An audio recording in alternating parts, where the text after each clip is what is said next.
सड़क पर नमाज के रिवाज को बदलने की सबसे बड़ी तैयारी यूपी में हो गई। यूपी के संभल में प्रशासन ने क्लियर कट कह दिया कि न सड़क पर न छत पर, इन दोनों जगह नमाज नहीं होगी। इसी तरह मेरठ प्रशासन ने कहा कि ईद पर किसी को भी सड़क पर नमाज पढ़ने की इजाजत नहीं होगी। अगर ऐसा किया गया तो उस पर केस कर दिया जाएगा। इसमें मेरठ पुलिस ने तो सड़क पर नमाज पढ़ने को लेकर सख्त स्टैंड ले लिया। मेरठ पुलिस ने कह दिया कि नमाज मस्जिद या ईदगाह में पढ़िए।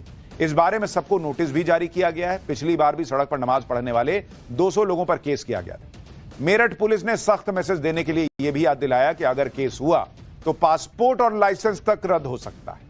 लेकिन संभल से लेकर मेरठ तक प्रशासन के इस तरह के बयान पर विवाद हो गया। सपा सांसद अवधेश प्रसाद ने कह दिया कि यह धार्मिक आजादी का उल्लंघन है। एक बार सुनिए, फिर आपको बताऊंगा कि संभल में छत पर नमाज पढ़ने पर लगे बैन को लेकर विवाद कैसे बढ़ गया। उपासना का अधिकार, धर्म के अनुसार उपासना करना, पूजा करना, उस पर पाबंदी लगाना संविधान के अनुच्छेद में, संविधान के प्रेमिल में जो स्वतंत्रता है उसका ये वायलेशन है। समाजवादी पार्टी का स्टैंड है कि बाबा साहब का जो संविधान है, संविधान के अनुसार संविधान खत्म नहीं किया जाए। सपा सांसद अवधेश प्रसाद ऐसी बातें कह रहे हैं कि जैसे नमाज पढ़ने पर ही रोक लगा दी गई, जबकि ऐसा नहीं है कि रोक नमाज पर है। सड़क पर नमाज पढ़ने को लेकर यह रोक लगी। इसी तरह संभल में छत पर नमाज पढ़ने पर रोक के फैसले का भी विरोध हो रहा है। संभल से सांसद जियाउर रहमान बर्क तो इसके खिलाफ कोर्ट जाने की बात कर रहा है। एक बार सुनिए, फिर बताऊंगा कि आखिर संभल में छत पर नमाज पढ़ने पर रोक लगाने की असल वजह क्या है।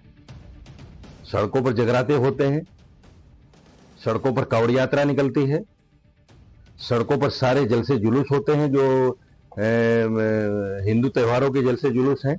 मुसलमान तो कोई मना नहीं करता। तो हमारे अधिकारों का उल्लंघन है। हम अपनी छत पे अगर कोई नमाज अदा कर रहा है तो उसे रोकने का कोई मतलब, कोई औचित्य नहीं बनता। और इस चीज के लिए अगर ये करते हैं तो यकीनन हम मशवरा कर करके मैं अपने वकील से मैं कोर्ट भी का दरवाजा खटखटाऊंगा। संभल में छत पर नमाज पढ़ने पर लगी रोक का विरोध हो रहा है। संभल में छत पर नमाज क्यों नहीं हो सकती, इसके लिए हमारी टीम ने संभल में ग्राउंड से जाकर जायजा लिया। पता चला कि इसमें एक वजह तो यह है कि संभल में शाही जामा मस्जिद के आसपास मकान बहुत कमजोर है। इसलिए फैसला लिया गया कि एक बार यहां पर छत पर नमाज नहीं होगी, मतलब ज्यादा भीड़ होगी तो कहीं नुकसान ना हो जाए। एक बार संभल से एक रिपोर्ट देखिए, फिर सड़क पर नमाज को लेकर आम मुसलमान क्या कह रहा है वो भी दिखाता हूं। आप देखिए, ये पुराने स्ट्रक्चर के मकान है और ये बिल्कुल मस्जिद के पास के इलाके हैं। और अगर आप यहाँ पर देखें तो इनके हालात ऐसे नहीं है कि अगर इन पर जो एक बड़ी संख्या में नमाजियों की भीड़ आ जाए तो वो इस भार को सहन कर सके। अब तो एक बहुत ही पुराना कंस्ट्रक्शन है और आप देखें तो इनकी छतों की हालत अगर आप देखें तो वो इस तरह से नहीं है कि यहाँ पर जो है अगर लोग नमाज पढ़ना चाहें तो वो पढ़ सके। यहाँ पर किसी भी तरीके से नमाज पढ़ने की इजाजत पुलिस नहीं देगी। पुलिस से जो हमारी बातचीत हुई है वो ये साफ हुआ है। हालांकि लोगों के मन में एक प्रश्न ये भी है कि अगर सड़क पर नमाज पढ़ना ठीक नहीं है, कानूनन सही नहीं है, तो फिर यूपी सरकार की तरफ से यह फैसला आना चाहिए। यूपी सरकार की तरफ से पूरे उत्तर प्रदेश में कह देना चाहिए था कि भाई सड़क पर नमाज नहीं पढ़ी जाएगी। लेकिन संभल में, मेरठ में इस तरह का प्रशासन अगर फैसला ले रहा है तो सवाल उठ रहे हैं कि इसका क्या मकसद है। मुस्लिम वोट के चक्कर में नेता सड़क पर नमाज को धार्मिक आजादी से भी जोड़ने लगे। लेकिन दूसरी तरफ खुद आम मुसलमान कह रहे हैं कि सड़क पर नमाज नहीं पढ़ी जानी चाहिए क्योंकि दूसरे लोगों को दिक्कत होती है। लखनऊ से एक रिपोर्ट देखिए। अगर इंशाअल्लाह नमाज होएगी तो वो होएगी, ना हम रोक सकते ना कोई रोक सकता है। नमाज को कोई नहीं रोक सकता। तो प्रशासन का काम है सहूलत देना। सड़क पे होगी तो दुश्वारी आएगी, आपकी मस्जिदों में पढ़े आराम से।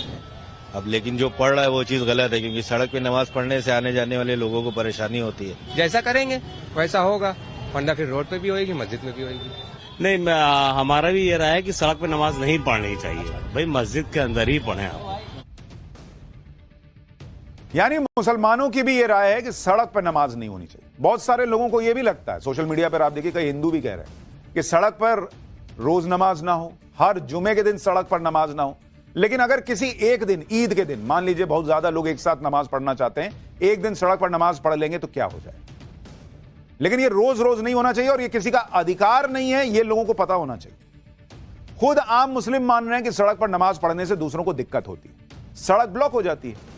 कुछ मुस्लिम धर्मगुरु भी ये खुद से अपील कर रहे हैं कि सड़क पर नमाज न पढ़ी जाए। लेकिन कानपुर में ईद की नमाज को लेकर ऑल इंडिया कौमी मशवरत कमेटी के अध्यक्ष इस फैसले का विरोध कर रहे हैं। कह रहे हैं कि सड़क पर नमाज पढ़ने की रिवायत तो सालों से चली आ रही, आधे घंटे के लिए सड़क का रास्ता बंद हो जाएगा तो कुछ नहीं बिगड़ जाएगा। अब यह दिक्कत है, अगर आप रिवायत, मेरा तो अधिकार है, आधे घंटे सड़क छेक लिया तो क्या ही होगी, आधे घंटे में कोई एम्बुलेंस फंसेगी तो उसका क्या कीजिएगा, किसी की जान चली जाएगी तो क्या कीजिएगा। हाँ, किसी पर्व त्योहार पर एक दिन के लिए आप कहिएगा प्रशासन के पास जाके कि भाई एक दिन सब लोग इकट्ठा पढ़ना चाहते हैं, एक दिन के लिए मौका दे दीजिए, तो क्या है। इसी बीच यूपी कांग्रेस के एक नेता योगी आदित्यनाथ को चैलेंज दे रहे हैं कि वो तो छतों पर ही नमाज पढ़ेंगे। अब चैलेंज देने की भी बात आ गई, रोक के दिखाओ कह रहे हैं। सुनिए एक बार।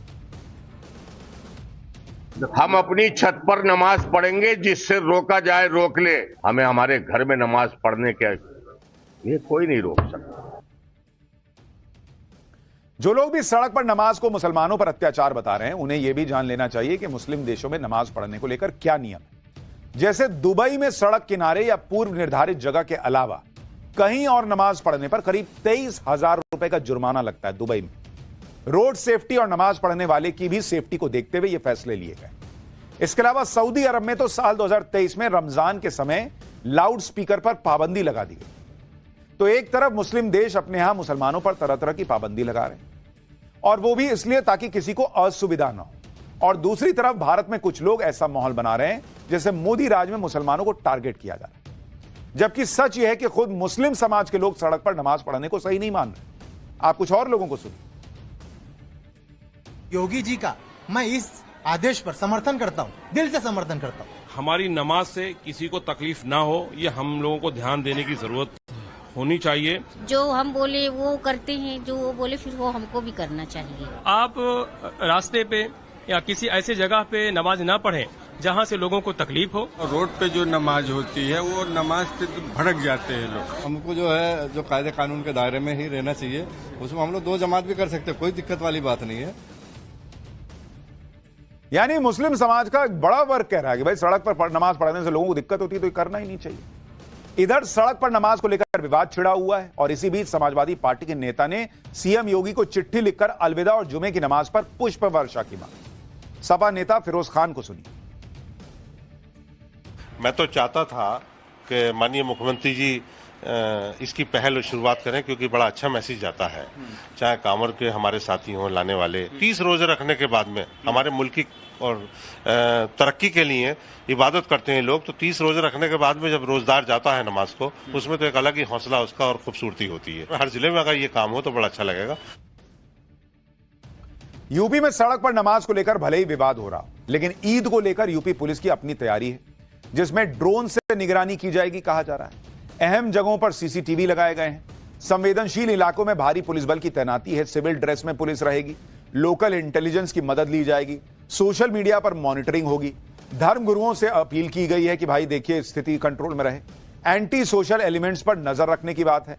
आपराधिक इतिहास वाले लोगों पर एहतियातन एक्शन भी होगा। एक तरफ दिल्ली से यूपी तक सड़क पर नमाज को लेकर विवाद हो रहा है, दूसरी तरफ नवरात्र में मीट की दुकान खुले रहने का भी विरोध हो रहा है।